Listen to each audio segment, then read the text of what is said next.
la théorie qui a été installée depuis des décennies dit que les meilleurs sont européens.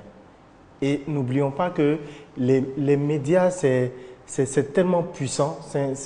On doit l'utiliser pour éduquer les plus jeunes.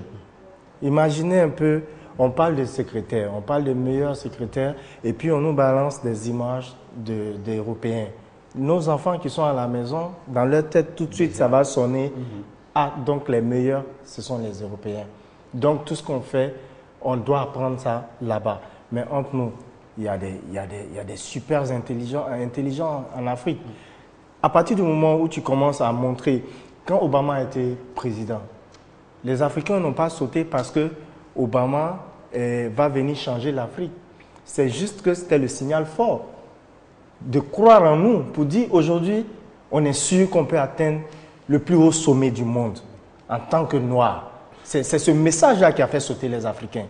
Et je pense qu'on doit continuer à envoyer ce genre de message-là aux plus jeunes générations parce que nous, on peut dire on a commencé à comprendre. Et il y a les plus jeunes, c'est eux qui vont assurer l'émergence dont on parle. Il faudrait que psychologiquement, ils soient prêts à aborder. Pourquoi sur une chaîne ivoirienne, une chaîne africaine, j'ai fait la promotion des Occidentaux? C'est quelque chose qui ne... Ce n'est pas harmonieux. Je pense que si ma chaîne, ma télévision ivoirienne, j'ai devoir de faire la promotion des valeurs ivoiriennes. Si une télévision africaine, j'ai devoir de faire la promotion des valeurs africaines. Celui qui pense que je suis ceci et cela, ça, je pense que c'est son opinion personnelle. Hier, nous avons commencé le tableau récapitulatif des temps forts du mois de novembre 2014. Vous n'avez pas tari en verve hier. Vous étiez tous en forme et chacun avait des idées claires des différents sujets qui ont été proposés. On passe ici un condensé. On parle de paradis et de l'enfer. Ça veut dire qu'à arrivé à un certain moment, l'homme a le choix de suivre le bon chemin, c'est-à-dire il y a les différents conseils, il y a le bon et il y a le mauvais qu'on te décrit. Et donc tu as le choix et la liberté de prendre un chemin et après il y a les conséquences. Si une secrétaire n'est pas bien formée, ou bien si elle n'a pas reçu de formation et qu'elle occupe un poste par népotisme ou bien parce que son cousin ou bien son frère qui est là, obligatoirement, elle va donner une mauvaise image de ce secteur. Alors c'est ce que nous vivons matin, midi et soir. C'est pareil pour le COGES. Concernant les suggestions pour une excellente réputation de la profession de secrétaire, il faut tout d'abord savoir ce qui a dépeint leur image. Je crois qu'il y a tout d'abord le fait qu'on les rencontre les premières lorsqu'on rentre dans l'entreprise et à peine rentré, après un long trajet, une dépense relativement grande pour nous rendre en entreprise, les secrétaires nous renvoient en nous disant que celui qu'on veut voir est indisponible et nous devons débarrasser aussitôt le plancher. Elles ne prennent pas la peine de te regarder ou de te soulager et dès qu'elle te donne ta réponse, elles causent entre elles, elles ne te considèrent plus. Si elles s'adressent encore à toi, c'est pour te demander de sortir. Voilà, vous avez le choix, c'est un libre choix aujourd'hui. Vous avez le choix entre trois grands sujets. Les ONG sur le continent africain, l'image de la secrétaire en Afrique et enfin la religion qui tend à devenir un remède miracle pour certains Africains. Sans oublier aussi de parler du comportement de certains hommes de Dieu qui encouragent les peuples ou la population à croire que la religion peut tout résoudre et ce, dans quel but et selon quel intérêt. 22 42 54, facebook.com/on garde les contacts. On se revoit dans quelques secondes.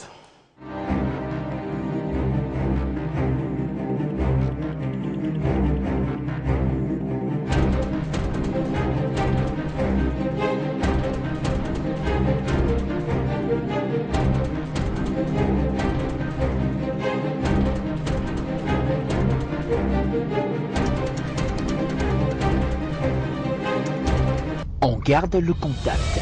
Cette semaine, récapitulatif novembre 2014. Lundi et mardi. Les ONG en Afrique, un mélange de genres déroutant. Quelle est votre opinion de l'image renvoyée de la profession de secrétaire par la population? La religion en Afrique, est-il vrai qu'on attend plus de la religion que de nos propres efforts? Qui a intérêt à détourner la religion de son but? Mercredi. Comment rentabiliser les efforts des créateurs? Et hommage à Almighty. Réagissez au sujet de votre choix. On garde le contact sur RTL2. Vous avez enfin la parole. Le 24 novembre dernier, Seydina Chérif Ahmed s'est prononcé sur le sujet concernant la religion sur le continent africain. On l'écoute et tout à l'heure, on va sur Internet voir s'il y a du neuf par rapport à ce sujet-là. Et Diop et Seydina et aussi le téléphone est ouvert. On y va. J'ai toujours démontré par A plus B que ces religions, financièrement, économiquement, matériellement, n'apportent pas grand-chose au développement de l'Afrique à cause des religieux eux-mêmes et à cause des fidèles. Parce que nous voyons, même le mois de Noël va arriver tout à l'heure. C'est une fête religieuse. Mais vous allez voir qui va faire du business. Ça ne sera pas les Africains qui vont faire du business. Quand on va à la Mecque chaque année, il y a combien de pèlerins qui vont à l'Arabie Saoudite chaque année? C'est du business pour les Arabes. Il y a combien qui vont au Vatican pour les pèlerinages? C'est du business. C'est de cela qu'il est question. Ce n'est pas une question de celui qui doit venir à l'église doit payer sa dîme. Est-ce que le pasteur ou bien le prêtre cherche à savoir comment il a obtenu sa dîme ou bien cette offrande? Non. La même chose que Marcus disait tout à l'heure, que les jeunes gens peuvent s'asseoir au maquis. Seydina, on vous a stoppé net.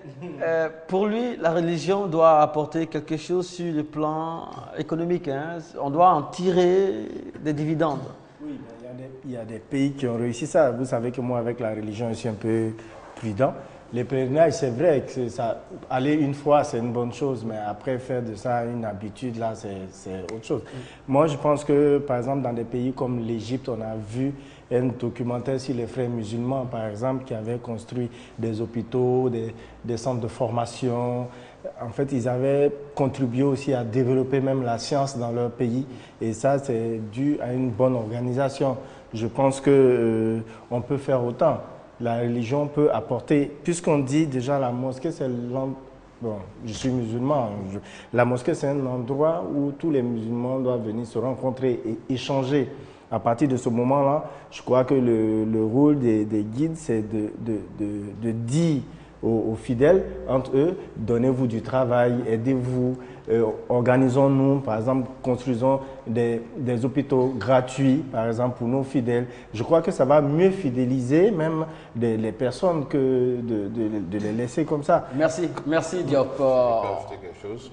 Voilà, on a la Banque islamique du développement. Oui, donc ça veut dire catholique, voilà, donc ça veut dire que économiquement parlant, Dieu même, quand on prend en tant que musulman, quand on prend à la mosquée, on dit qu'il faut construire à la mosquée des hôpitaux, l'école, même des universités et autres, pour former. Ce n'est pas seulement aller prier, mais il faut former les gens pour que les gens puissent créer un jour de l'emploi. Alors si les chefs religieux déjà approchent les cadres et ceux qui ont les moyens, qui viennent dans les églises ou bien dans les mosquées, si on s'approche de ces personnes-là, on les encourage pour pouvoir créer des entreprises, pour pouvoir créer des emplois, je pense que ça peut permettre aux fidèles d'avoir du boulot et les gens peuvent travailler tranquillement. Parce que c'est très intéressant de dire à quelqu'un, tu vis mal, rapproche de Dieu, mais il faut aussi, parce que la pauvreté expose l'homme à tous les dangers.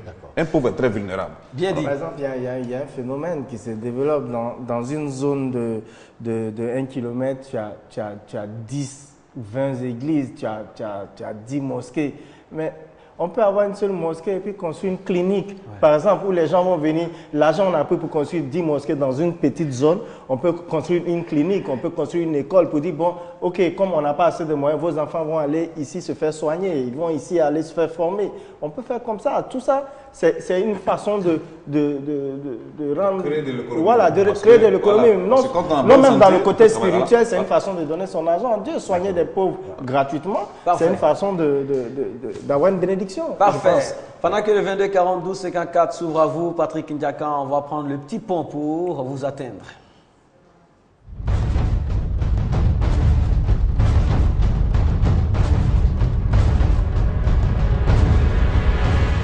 Voilà, sur Facebook, nous allons faire aussi le best-of des réactions parce que vous avez été nombreux à réagir par rapport à cette question. Abdulaziz Wan, la merveille, nous dit on peut répondre de manière dialectique, c'est-à-dire que oui, il y a des gens qui mettent la religion en avant. Et ils ont raison, car on ne peut rien sans Dieu. Mais il ne faut pas penser que Dieu descendra du ciel pour nous. En somme, étant croyants, il faut avoir foi en Dieu en se disant que si je travaille, ça me réussira, aide-toi et le ciel t'aidera. Roland le Balèze sera peut-être balèze dans sa réaction, nous disons que la religion définie par un philosophe comme le soupir de la créature opprimée est de ce principe le siège de tous nos espoirs pour dissiper nos angoisses existentielles. On abandonne complètement alors qu'elle est un propédeutique à notre équilibre. Alain Bidi, voyez-vous, la plupart des hommes et surtout des femmes attendent que des prophéties sur leur vie pour pouvoir s'orienter, et même quand cela arrive, il parle de la prophétie, ces gens-là attendent un miracle pour leur mettre dans la situation que Dieu leur a décrite. Il ne faut donc plus d'efforts, ils ne font donc plus d'efforts et attendent tout de Dieu. Or, la Bible dit que l'homme se nourrira à la sueur de son front. Donc, si vous mettez dans l'ordre pour certains fidèles, prophétie, ensuite miracle, et progressivement ça va. On ne fait rien. Prière, prophétie, prière, et voilà, se coller à son Dieu pour attendre que tout se matérialise, on va dire. Or, il faut travailler, il faut bosser. Il faut bosser dur. Il faut bosser. Dernière réaction. Henri Michel Coadio nous dit: c'est vrai que tout réussit à celui qui aime Dieu. Aussi, c'est une erreur de penser que Dieu donne aux paresseux.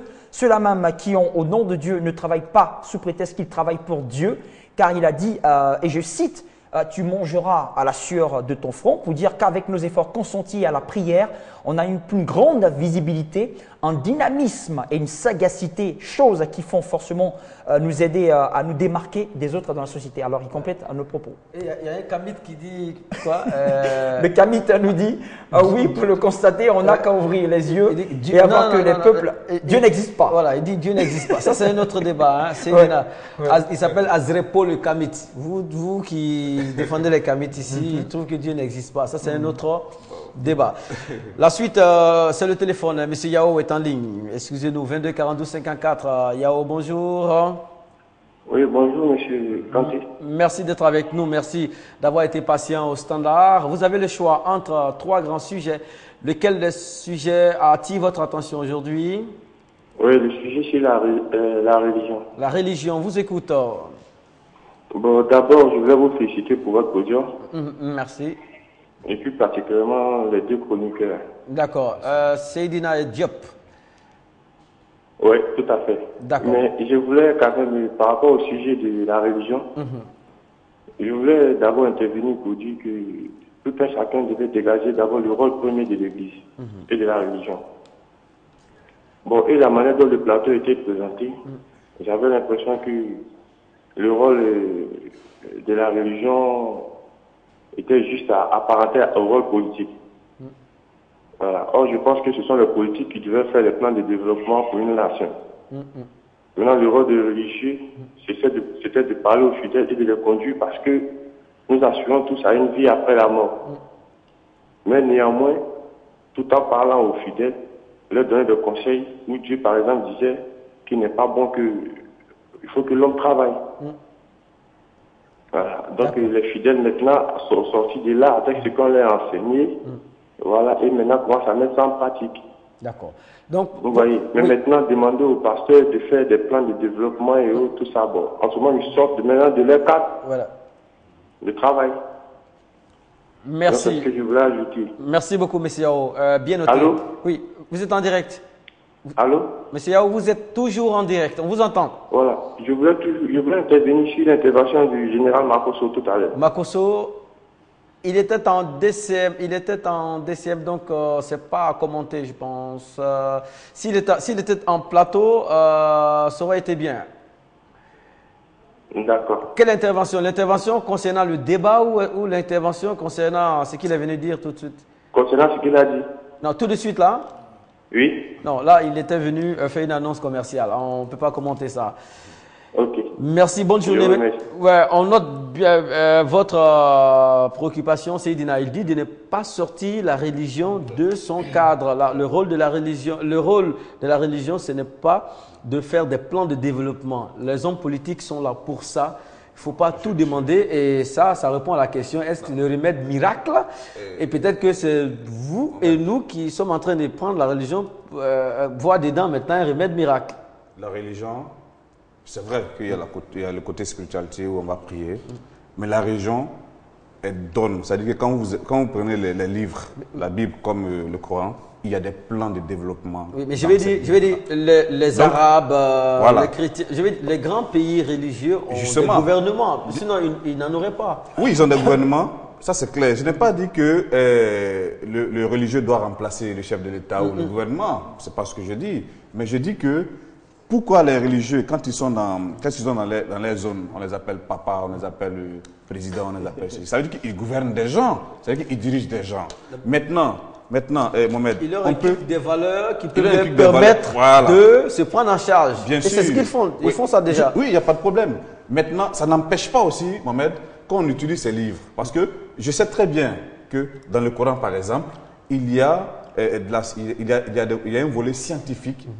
Un volet recherche là-dedans. C'était chaud entre vous et Mouma Ndiaye du Sénégal. Oui, à mais ce sujet ici. l'imam, je pense que... Keïta, l'imam Aguib a soutenu ce que j'avais dit. Je pense que quand on lit le Coran, il y a plein de choses scientifiques là-dedans que les Arabes. C'est pour ça que généralement, chez les Arabes, il y a beaucoup de scientifiques parce qu'ils s'inspirent beaucoup de certaines choses dans le Coran. D'accord, donnez-moi quelques minutes. On va prendre M. Traoré depuis Yopougon et ensuite vous allez intervenir. Traoré, bonjour, bienvenue. Allô? M. Traoré? Oui. Merci. Voilà, vous êtes en direct. Vous avez le choix. Bonjour. Oui. Bon, d'accord, on vous écoute, Traoré. Ok. Je voulais participer à l'émission, s'il vous plaît.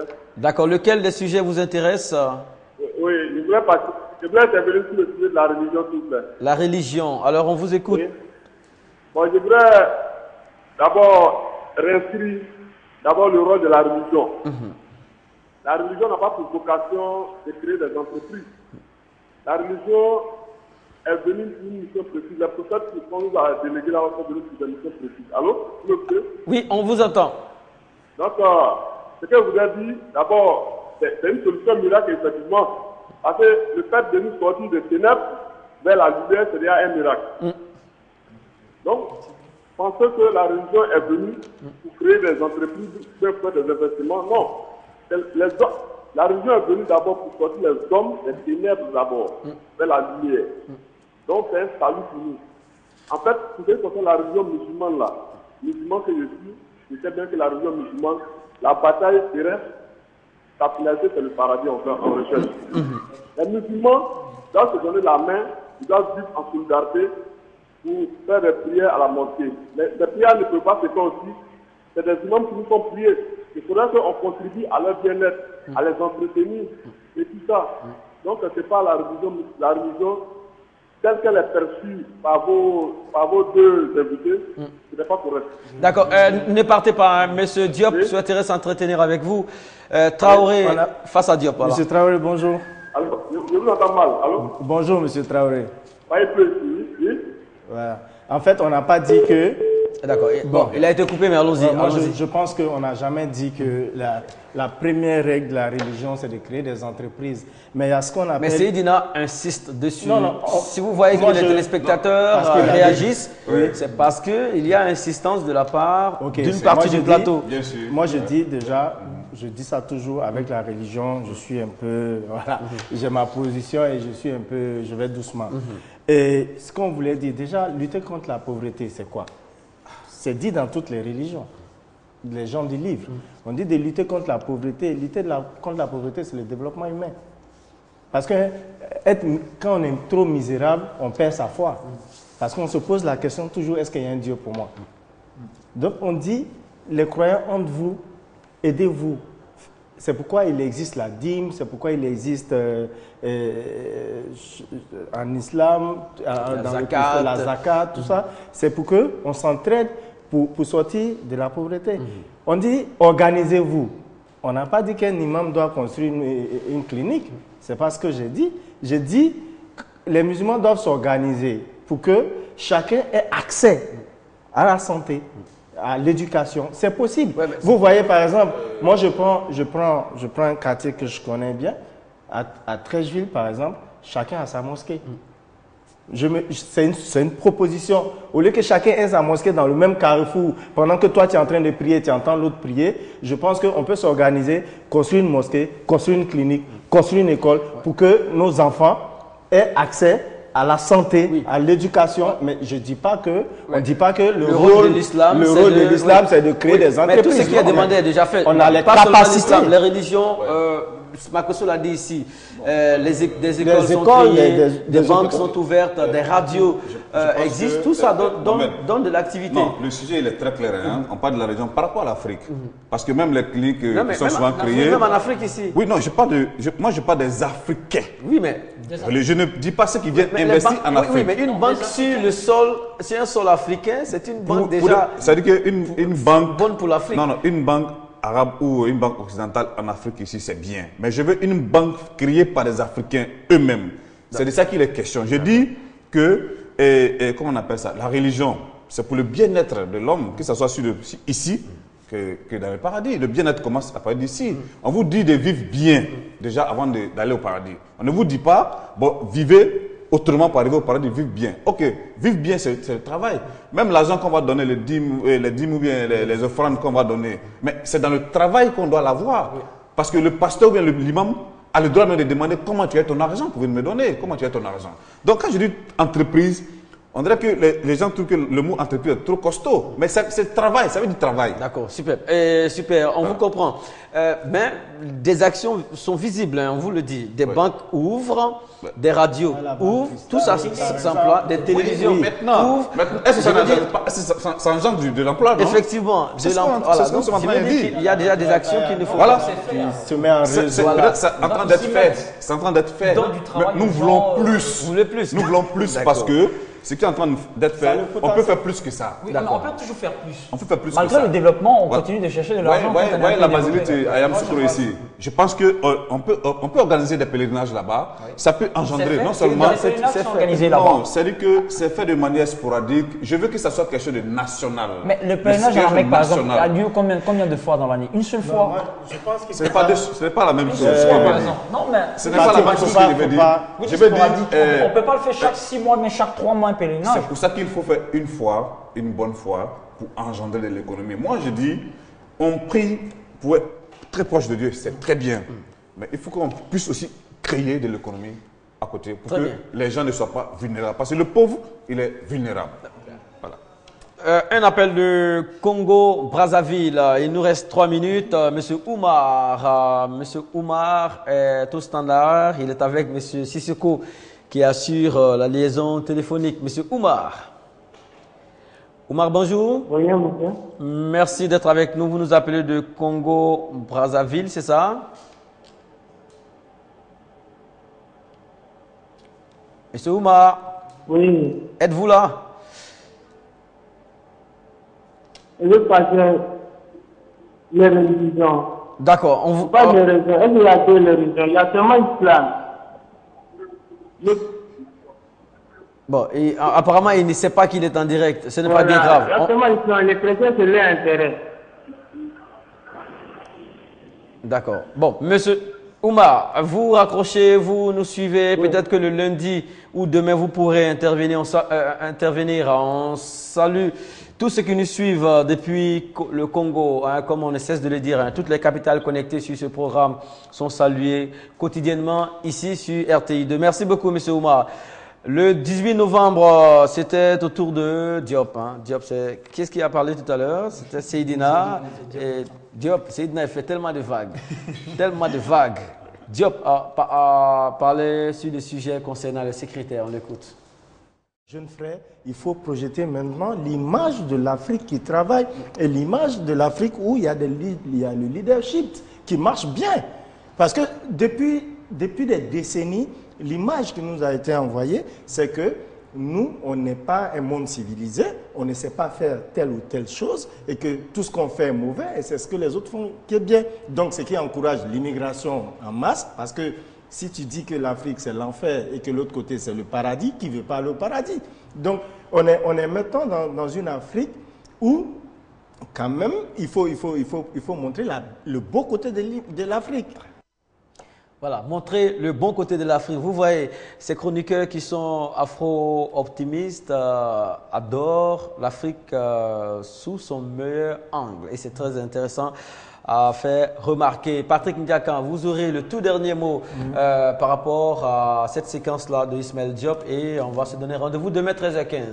Cette personne s'appelle Alassane Fofana. Il nous dit, bien vrai que certaines secrétaires sont désagréables, mais je suis d'accord avec M. Diop car 90% de nos secrétaires sont à l'image du patron.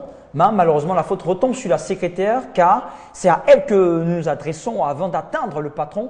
Donc, il ne faudra pas toujours en vouloir à la secrétaire, mais plutôt aux ordres qu'elle reçoit de son patron. Voilà. Si elle est à l'image du patron qui lui donne de mauvaises instructions ou qui déteint négativement sur elle, elle peut aussi, je vais dire, commencer à arrondir les angles. Un peu, d'accord. Merci beaucoup, madame, monsieur, d'avoir été avec nous. Fatou Coulibaly a réalisé cette émission. Les images étaient l'affaire de M. Vao Richard et Afoué Roland. M. Yao a assuré la chefferie du plateau. L'autre côté, avec Fatou Coulibaly, nous avons M. Sissoko, on a eu Mme Lat Leokadi, on a eu en tout cas les efforts combinés de toutes les personnes sur place. M. Maurice était là également. Donc, on a rendez-vous demain 13h15 pour un autre numéro de On garde le contact. On parlera de culture. Et en seconde partie, on rendra hommage à Almighty qui nous a rendu visite ici dès qu'il est venu de la France. Et paix à son âme, nous sortirons des séquences de cette émission et aussi on aura comme invité des personnes qui ont côtoyé l'artiste. Alors, bon mois de décembre.